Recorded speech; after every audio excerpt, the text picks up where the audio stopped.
Përshëndetje Klodi, mirë se keni ardhur në këtë bisedë të shpejtë tash për çështjen e protestave në vazhdimsi për pronë në Shqipëri. Pra kemi rastin e Rjollit, nuk e di isha apo si isha në Rjoll, po ka patur reagime jo vetëm nga individ, po edhe nga grupime politike, po së fundmi në protestën e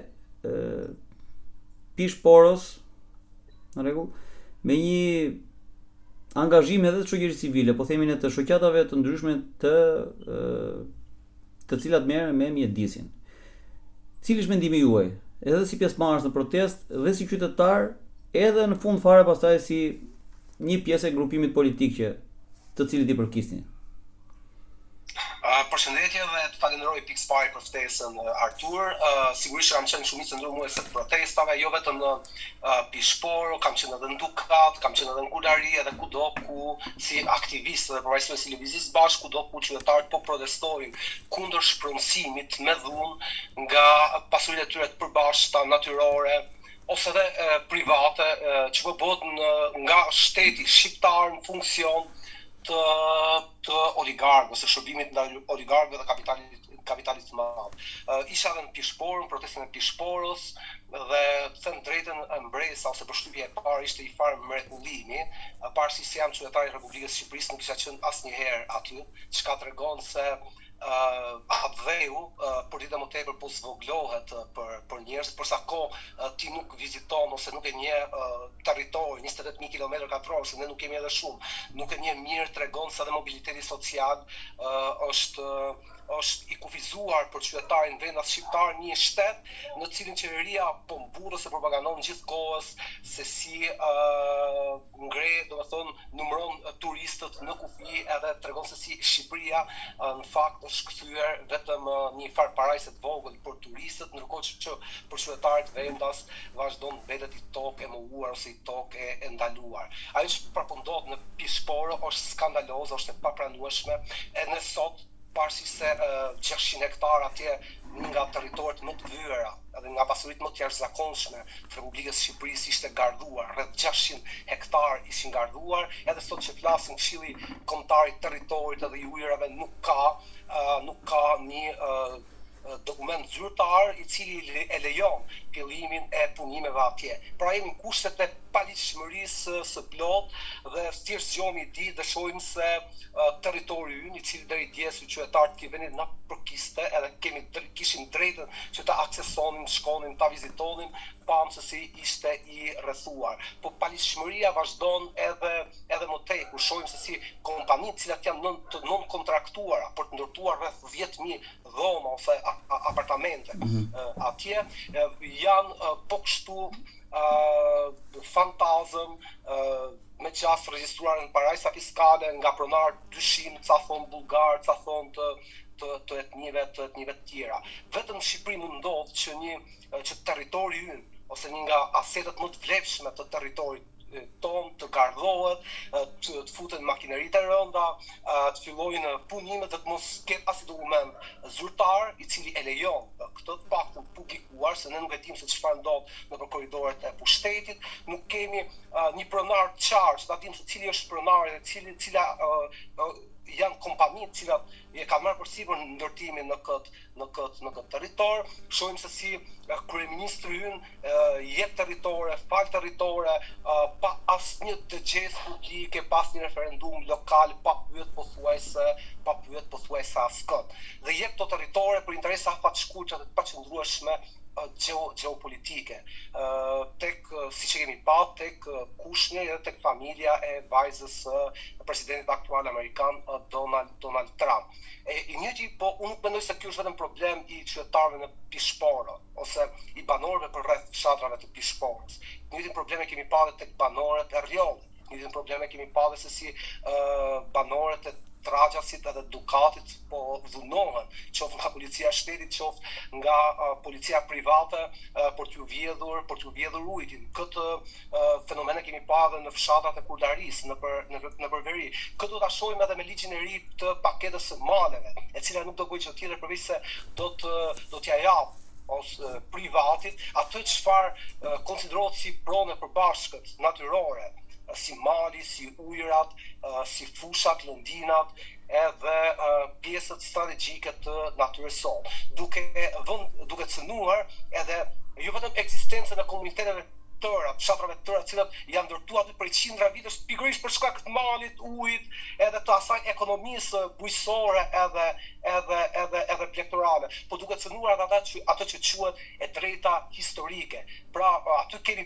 komunitete të cilat për 300, 400, 500 vjetësh e kanë rregulluar ekonominë e malit, ekonominë plektorale, ekonominë bujësore, edhe përmes kanuneve. Ne shohim edhe kanune, si ligje edhe drejtat tona zakonore, si e kanë rregulluar pikërisht këtë hapësirë të përbashkët, e cila është decisive që këto fshatra dhe njerëzit të cilat i banojnë këto fshatra të mbijetojnë në fund ditës.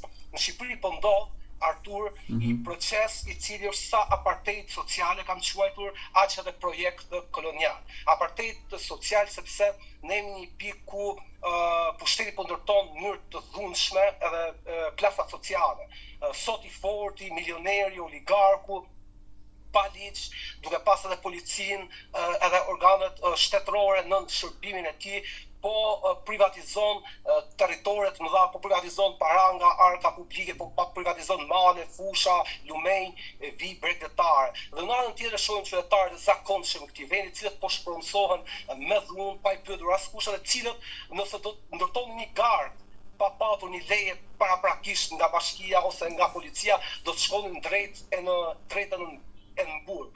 Ky është apartheidi social, pra po ndërtojnë një shoqëri ku edhe territori është i ndarë, ku të pasurit, ku milionerët, ku të famshmit e botës kanë krijuar ato ishujt e tyre, parajsat e tyre të vogla, të cilat janë ekstraterritoriale, të cilat nuk mund t'i aksesojë as i qytetar i zakonshëm i cili nuk banon aty. Dhe në anën tjetër jemi ne qytetarët e zakonshëm të vendit, të cilët jemi zhitur në ca qytete të pajetueshme, të ndyra, me ajrin edhe ujin e ndotur, dhe duke na përzon nga territore dhe nga toka dhe nga vise, në cilat kanë jetuar brez pas brezi, gjyshit edhe së gjyshit tanë. Dhe projekti kolonial i këtij apartheidi social është fakti se qeveria jonë, po ti shohësh që tash në prill kanë filluar gjithë kryebashkiatët, gjithë ministrat, vetë kryeministri, madje agjencitë imobiliare mburren në këto kronikat e televizioneve të mëdha tradicionale, se si Shqipëria po blihet nga të huaj, se si Shqipëria po konsumohet nga të huaj, sa të huaj po vinë të jetojnë këtu edhe sa bukur po ja kalojnë. Pra duke na thënë me nën tekst se ky vend nuk është më vendi ynë. Për sa kohë nëse ne nuk kemi para për të konsumuar, nëse nuk kemi para për të pastruar, nëse nuk kemi para për të investuar, atëherë ky vend nuk është vend ynë. Pavarësisht se ne jemi këtu që jetojnë prindrit tanë, gjyshit, stërgjyshit, kastragjyshit, brez pas brez, është i vend për cilin ne kemi dhënë jetën, kemi luftuar, kemi derdhur djerës, kemi dhënë kontribute në librezën e pensioneve me dekada. Dhe po ta trajtojnë, është interesante se si apartheidi dhe projekti kolonialist po ndodh ndaj qytetarëve vendas. Nuk është për shembull se këtu kemi dy raca të ndryshme ose dy etni, është i farë projekti autoracist që po e nxit qeveria, një qeveri e cila mburret se sa turist po vinë në kufi, ndërkohë që nuk numëron shqiptarë që po largohen nga Shqipëria. Dhe në këtë apartheid social edhe këtë projekt kolonialist, ne nuk kemi vend Artur as si sklever. Në kuptimin nuk duhet me na kthy as si sklever, sepse po shohim se si sanitarët, se si kraun e punës në industrinë e shërbimeve, edhe në industrinë e prodhimit, po importojnë sklever në kushte mizerabel, duke i keq trajtuar, duke i marrë pasaporta, duke i fut 50 veta duke jetuar një garsoniere të vogël që po i marrin nga Azia, po i marrin nga Filipinat, dhe ne na thuhet se ju thjesht duhet largoheni nga ky vend. Ky është procesi i madh që po ndodh në Shqipëri. Ky është një proces kriminal i cili po shkatërron gjithë ato themelet mbi të cilat është ndërtuar vendi, është ndërtuar populli, është ndërtuar edhe shoqëria jonë. Po, Klodi, si mendon ti, toka shqiptare, toka e premtuar e kujt është? Meqense se po flasim për ikë shqiptarët vinë tuaj. Kujt është premtuar kjo? Toka e premtuar e kujto i cili ka para. Në nuk ka rëndësi nëse është mafios, nuk ka rëndësi nëse është kriminal, nëse është trafikant, nëse është vrasës, domethënë thjesht ket para. Shqipëria po projekti i Edi Ramës për Shqipërinë është ai një qendër tregtare, është një hoteli ose një resorti, është një ishull, një parajse të vogël fiskale, i një Las Vegasi. Por ne nuk duhet të harrojmë se Las Vegasi është ndërtuar në shkretir, ku nuk ka pas as popullata, ku nuk ka pas as histori, ku nuk ka pas as komunitete historike. Pra, projekti i Edi Ramës është që Shqipëria të jetë një farë Las Vegas, një farë parajse e vogël. Po kjo është në kundërshtim me prirjen antropologjike, territoriale, historike të vendit, qoftë edhe në kundërshtim me interesat themelor të qytetarëve shqiptar. Është shumë interesante se si të shohim edhe ligji i tokës. Po. Sfundi është rrëzuar edhe një tabu e madhe ku toka nuk u jep i huajve, sepse Shqipëria realisht ka shumë pak tokë. Dhe e di se çfarë është shumë interesante Artur, ulësira perëndimore nis nga liçeni i Shkodrës deri në gjirin e Vlorës. Ajo është fusha jonë. Ajo është një fushë historike, fushë bujqësore, industriale, qytetare. Dhe shohim se pikërisht krimet më të mëdha po bën në këto dy cepa. Në veri kjo fushë, kjo ulësirë perëndimore nis në Rjov, ndërsa në jug përfundon pikërisht në gjirin e Vlorës. Dhe qeveria jonë me ligjin e fundit po e shem një tabu historike, po e zhvlerëson tokën tonë, e cila është një tokë për cilën ne kemi derdhur shumë gjak, kemi derdhur shumë djers. Vetëm po ta mendosh për shembull ata mira fshatar të Laberis, po edhe patriotë shqiptar nga gjitha viset, që në 1920 luftuan edhe vdiqën me qindra për të largu pikërisht kolonizatorët nga territori i Vlorës dhe nga territoret cilat sot po ju jepen ca kolonizatorëve trim, që ndoshta nuk vinë me armë, po vinë me fuqinë e parave të pista për të blerë territorë dhe për të blerë pushtet. Shohim se si një qeveri e cila e konsideron veten qeveri shqiptare, po sillet si një qeveri kolonizatore. Ajo çfarë bën qeveria Rama, bën kundërshtim edhe me traditat tona, bën kundërshtim edhe me potencialet tona dhe me të ardhmen tonë, sepse nuk ka të bëjë vetëm me natyrën, me zogjt, me lulet, ka të bëjë edhe me resurset. Janë resurset ata të cilat që në fillimet e historisë i kanë tërheqë njerëzit që të ndërtojnë aty komunitete të qëndrueshme. Nëse ti një popull i merr tokën, i merr ujin, i merr malin, i merr fushën, ai nuk mundet dot të ekzistojë paraprakisht i ke marr gjitha burimet e ekzistencës së tij. Në këtë kuadër ti apartheidi social edhe projekti kolonialist ndodh edhe ky ligj i famshëm i tokës e cila mund të shitet edhe qytetarëve tuaj. Tash paramendo njerëz që vinë nga parajsa fiskale, edhe të blejnë qytetet tëra, blejnë krahina tëra, përzejnë edhe fshatarë. Ne jemi republikë, në kuptimin ne jemi republikë parlamentare dhe duket sigur janë duke na janë duke bëjë rikthim të madh historik, duke na kthyer në kohën e pejlerëve edhe feudalëve, ku banorët ishin çiftçinj ose ishin bujkrobër të këtij feudalit madh.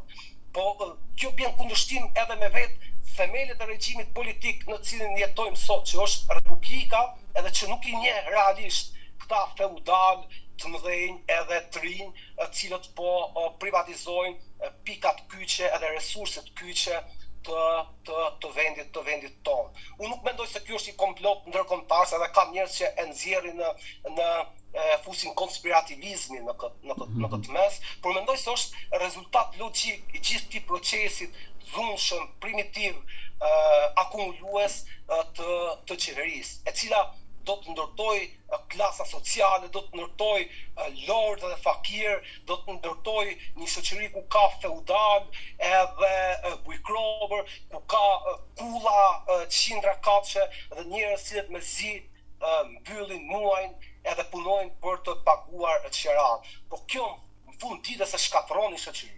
Dhe siç po e shkatërron shoqërinë shqiptare, sepse njerëzit po largohen masivisht nga vend pikërisht për mos me përfunduar në bujkrobër të këtyre shfrytëzuesve, të këtyre korruptuarve, të këtij regjimi kleptokratik që është instaluar sot në Shqipëri. Ajo që përkundon në Shqipëri është një proces katastrofik që ka nisur me krye Edi Rama dhe i cili po e çon para me shpejtësi, ndoshta edhe nga frika se mund zbres nga pushtetja dhe mund përfundoj në burg dhe po e shet Shqipërinë si këto e ke parasysh këto plaçkat e vjedhura nga këta ajdutët edhe banditët që i shesin me çmim të lirë thjesht për t'i hequr qafën.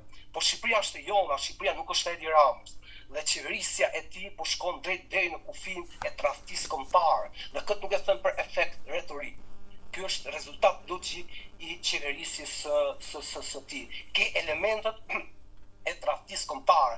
Në momentin kur ti çmonton portet tona historike, i jep portin e Vlorës, që është port historik. Porti i Vlorës ka qenë port në antikitet, portin e Durrësit e çmonton e jep për 1 euro, portet e tjera nëpër Shqipëri, bazat ushtarake, i jep për 1 euro metri katror dhe ti po që industrializon atë Shqipërinë ushtarake, Shqipërinë industriale, Shqipërinë detare, adriatike, Shqipërinë e peshqimit, Shqipërinë e bujqësisë, Shqipërinë e sovranitetit territorial për të ndërtuar një kuplarat turistik i resort në ndyrë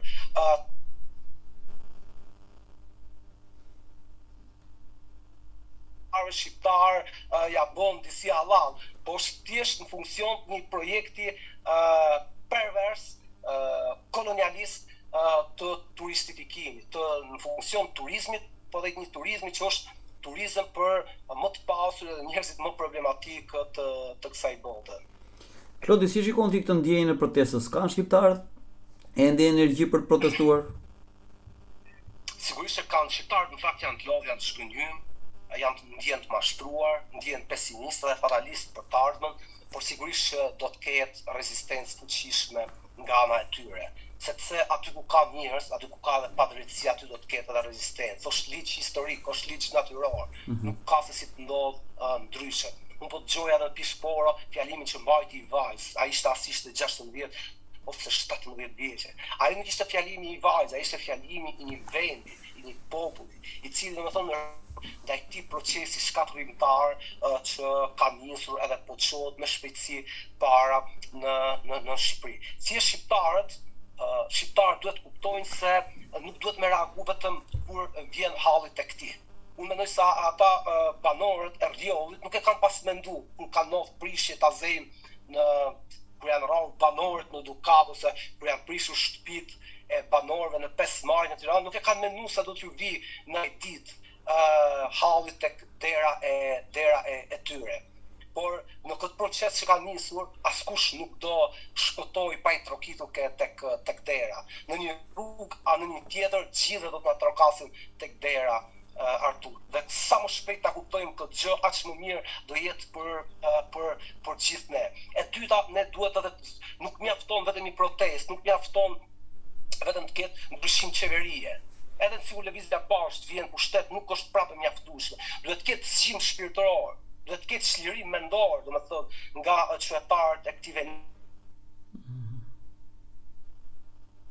Një ide për veten tonë, nuk mendojmë një ide për vendin në cilin i përkasim. Nuk mendojmë ku jemi, ku ishim dhe ku duam të shkojmë, asnjë ndryshim pozitiv nuk do të jetë i mundur. Mund të ketë ndryshime të vogla, por që janë papërfillshme në këtë sfondin e katastrofës së madhe sociale, demografike, ekonomike edhe territoriale. Prandaj njerëzit duhet kuptojnë se regjime të tilla nuk ikin as me me drejtësi me helikopter, nuk ikin as me procese gjyqësore ku dënohen 2 vite, futen politikanë korruptuar në burg, bojnë 2 vite sa ke bërë dhe ti besoj. Ushtri, jo më burë del nesër nga burgu, biznesmeni suksesshëm edhe ndërto pulla, ndërto resorte vërda.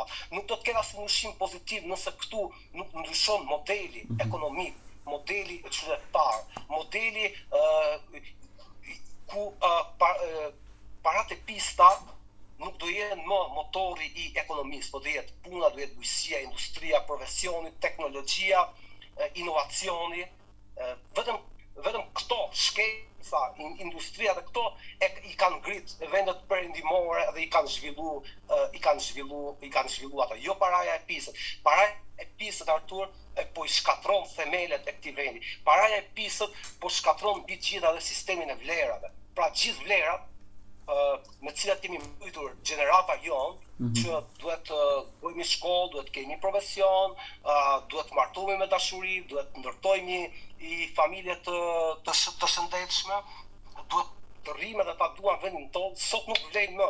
Sot 20 vjeçar, i cili është mbritur me këto vlera, del tek rruga dhe shef se këto vlera nuk kanë më absolutisht asnjë vlerë ose asnjë fuqie, nuk janë më pika orientuese për to. Dhe kjo ndodh që nga kryeministri jon, i cili sillet si një nuk e di, diçka mes mafiozit, alabakut, klounit, i cili nuk merr përgjegjësi, i cili jeton në një botë iluziore brenda fjalimeve. Ti çfarë thot mëngjes nuk e thot pas dite dhe e ka shit të shkuarën, të tashmen edhe të ardhmen tonë, e ka nxjerrë në ankan për ta shit përpara të vogla. Kjo është kriminale, kjo është e patolerueshme dhe mendoj se populli shqiptar ka qenë edhe më i vogël, ka qenë edhe më i smur, ka qenë edhe më i varfër, ka qenë edhe më i pashpresë dhe e ka gjetë forcën e brendshme shpirtërore për të ngritur në një rebelim të përgjithshëm edhe për t'i sakatu, nuk për t'i largu pushtet, por për t'i sakatu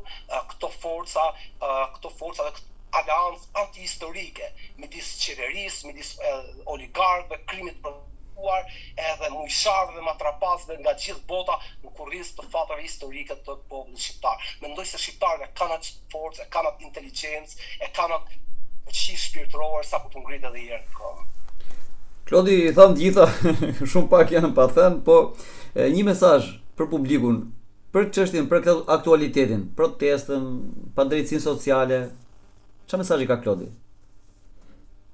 Mesazhi është ne duhet të mendojmë, nuk duhet të përtojmë që të mendojmë, madje fuqia dhe guximi i njeriu që ndron pikërisht për të menduar atëherë kur situata duket më e pashpresë dhe më dëshpëruese se kur. Ne duhet të gjejmë fuqinë për të menduar, duhet të gjejmë fuqinë për të shpresuar, se shpresa nuk është diçka që ti e ke ose nuk e ke.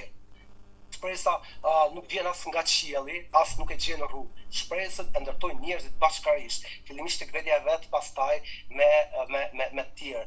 Unë mendoj edhe thirrja ime për qytetarët që ta gjejmë forcën shpirtërore për të ngritur masivisht bashkërisht në këmbë edhe për siç e thash, për ta sakatu këtë regjim kleptokratik edhe këtë leancë historike antipopullore që po ndërtohet sot në Shqipëri. Por ndryshe ne do të mbetemi pa dhe, do të mbetemi pa perspektivë edhe tragjedia edhe më e rëndë për popullin tonë vitet në vazhdim. Klodi, falenderoj, nuk e di ku e gjen gjithë energji për protestuar. Në fakt kemi do filloj një emision tjetër në protest do fillojmë bashkë me Klodin. Po do ketë dhe të tjerë mbrapa. Të tjera.